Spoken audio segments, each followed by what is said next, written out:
Hello everybody, Tyrone the God 3 here. Yes, I know I'm a week late, but the good news is we didn't have another episode of Dragon Ball Super, so we still got time till the next episode happens, which means I'm technically just on time.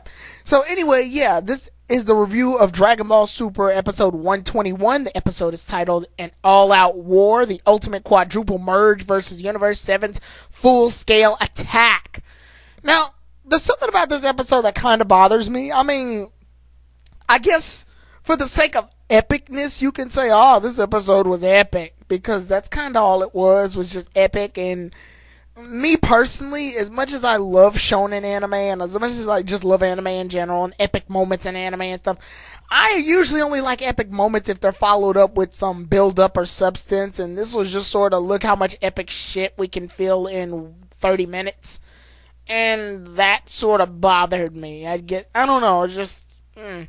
The point is, this episode involved the professor from the last episode in Universe 4, which I could have sworn that the other three robots got knocked out, but they didn't. It turns out, like, Gohan blasted them away, but they didn't fall out of the arenas. They were still on the ground, whatever.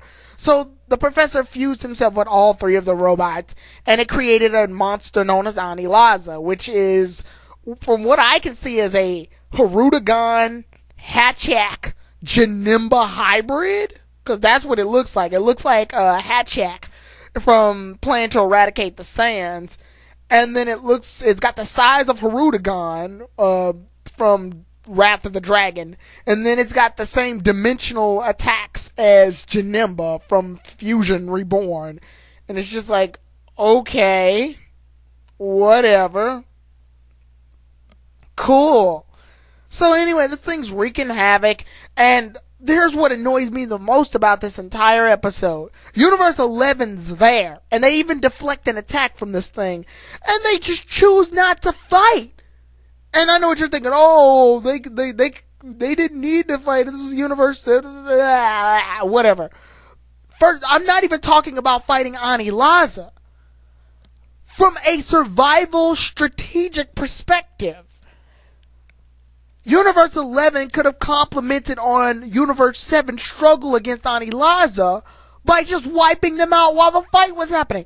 Like, and for some reason to me, this is so jarring because they seem to forget that this is an all-out survival tournament where multiple universes are fighting against each other, and then it just came down to, oh, Universe 7 has to fight this universe. Universe 7 now has to fight this universe. That's why there's so many characters in Universe 7 that still are there, because all Universe 7's been doing is just knocking them out one by one by one by one. And it's just so jarring to see that, because it's just like, we get it, Universe 7 is our universe, it's the main characters, but come on now, really? This makes, I don't know, this is just really limiting to me, that we have an entire multiverse of other fighters from other universes, and only our universe is strong enough to really withstand the whole tournament. Like, survive the whole tournament, no problems. They're just on top. Like, it would have been kind of cool if we were the weakest universe, and then slowly throughout the tournament, they got stronger in their own different ways, and things like that. It's how they grow as people. But Universe 7 starts off with a bunch of characters, only two of which have really been used in this entire series, and I guess Frieza. And then all of those three characters on God tier. The rest of the characters are weak and frail, as shown with the fact that Beerus tore them completely apart. Then suddenly, in this saga, they're all strong as Goku for some reason.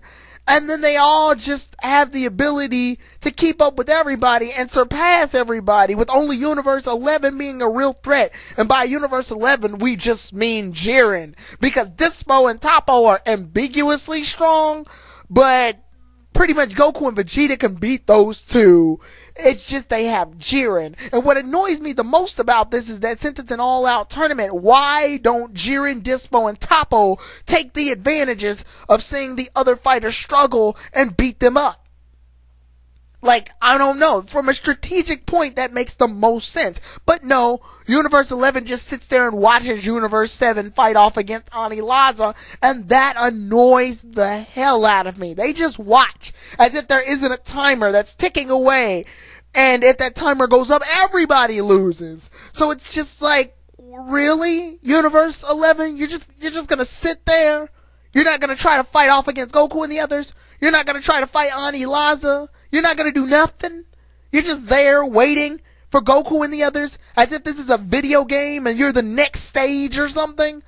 It's frustrating. Like, it's so frustrating to see that they're there the whole time. And then when they finally defeat Ani Laza, that's when they decide to step up and fight Goku and the others. It would make a little bit of sense if, you know, the other universes were actually strong enough to give Jiren, Toppo, and Dispo a little bit of hard time, and they were so tired they had to rest. And they decided to rest while Goku and the others were fighting Ani Laza. But no, they're perfectly fine. Dispo's fine. He healed up since his fights. Toppo's fine. He's barely been in any fights, and Jiren only fought Goku and like 2 other people, and he beat those 2 people with 1 punch. And so the only real fight he's had is against Goku at Ultra Instinct, and he rested up since then. So it's just annoying to see that Universe 7 is the only universe that's actually doing anything. And it's all because that's our universe. Woo! Ooh, marketing. We're supposed to root for them because they're the ones that are going to be made into toys and trading cards and things. Yeah, root for them. They have designs and characters that have been fully, and by fully I mean in Dragon Ball Super's case, half-ass, fleshed out. So, yeah, we can use them. Woo! It's just, anyway, all the fights happening, they decide to roll with this whole Android 17 can use force fields thing. Like, in Dragon Ball Z, the force field thing that Android 17 used against Piccolo was just used as a means to block the Hell Zone grenade. Now it's like 17's attack. Like, this is just his trademark attack. Like, he's always been known for those force fields. I don't know. It's annoying. It's like 18 can do those too. You know that, right? 18 and 17 were designed pretty much the same. So they both can do it. In fact, the force fields is something every character in Dragon Ball Z can and has done at some point. Goku did it in his fight against Majin Vegeta. Gohan did it in the future when he fought against 17 and 18. Goku did it again in Tree of Might. Like, it's not a hard technique to do. I don't know why they're making it seem like 17's the only one that can do it. Whatever. Well, 17 does his epic punch on Ani Laza's reactors, and apparently Ani Laza can use the little reactors on his ears as sonars for supersonic, or for supersonic echolocation also. It's kind of like what dolphins and bats do when they use their sound to bounce off against things to help them know where they're going. It's echolocation. So, yeah, he does that, and I guess the reason that they had 17 do that is because he's a park ranger, so he's supposed to know about animals. And then Frieza gets involved in the fight too, but it's just like, I don't know, I guess from my perspective, it looks like they just really tried really hard to make the Z Warriors look super cool in this instance, where they had all of them fighting at once. And I guess they're going to keep with the whole Vegeta can't go Super Saiyan God Red thing. Like, in the manga, he can do it. But in the anime, they just chose to have him not have that form, which, I mean, alright. Okay, whatever.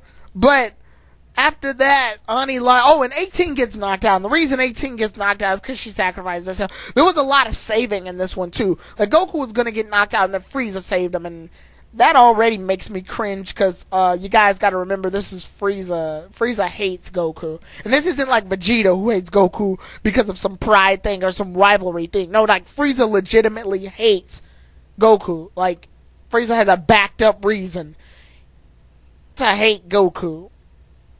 Like, this isn't like Goku and Vegeta. This is legitimate hatred. Vegeta got mad at Goku for disrupting his pride. Frieza is like, oh, he disrupted my pride as an emperor of the universe. Also, he's completely destroyed my body. He killed me recently in Dragon Ball Super, and a bunch of other things. And it's clear that Frieza kills children and old people and has no real remorse. Yeah, Vegeta did some of that stuff too, but Vegeta developed himself into gradually becoming a good character, whereas we know Frieza's always been a cold, ruthless, cold-hearted villain with no real aspect of change. And yes, you can argue, oh, he's only saving Goku for his benefit. Yeah, but still, it's a marketing ploy. They just wanted Frieza and Goku to work side by side, and it's annoying. It's just annoying. It's like there's some characters you just can't do that with, and Frieza doesn't seem redeemable enough for that. Frieza, Cell, and Kibu are like the 3 bad-to-the-bone characters of Dragon Ball, and there's no point in trying to switch them over. That's why they're so memorable. That's why they were known the most in Dragon Ball Z. Yes, Dragon Ball Z is known for having characters switch over to being good guys. But in each of those sagas, they had characters do that. Vegeta was the character to switch over around that time. Not Nappa or Raditz. Android 17 and 18 were the ones to switch over. Not Cell. Fat Boo was the one to switch over, not Kid Boo. You see where we're going with this? Like, there's some villains that they're so bad to the core, you can't switch them. That was the whole point of destroying them. But, regardless, we move on. 17 uses his force field, knocks out the reactor. All of the Z Warriors end up using their attacks. Knocks Anti-Liza out. I'm kind of upset that 17 didn't get knocked out in that too. Because that seemed like something that should have happened. Like, 17 did a whole, like, I'll sacrifice myself for the cause thing. But you forgot one thing, 17. I'm going to tell you, you're missing one thing. Just one tiny little thing. Are you ready for this? It's just one itty bitty thing. You forgot the sacrifice. Yeah. So, he's going to be just available in the next episode. It feels kind of weird and awkward that he did that whole heroic act and didn't suffer the follies of it. Whatever. I guess they just didn't want 17 and 18 to be knocked out in the same episode or something. I don't know. I mean, they've been doing a lot of other stuff as a team. I don't see why this would have been different. Regardless, that's mostly what happened. And the reason I say that's mostly what happened is because the episode revolved around cramming all of that into one episode. Like, Anti-Liza made his appearance in episode 121, and then he got knocked out in episode 121. Yeah. That happened. But yeah, epic moments were had, I guess, but it's just like I said, without substance or build-up.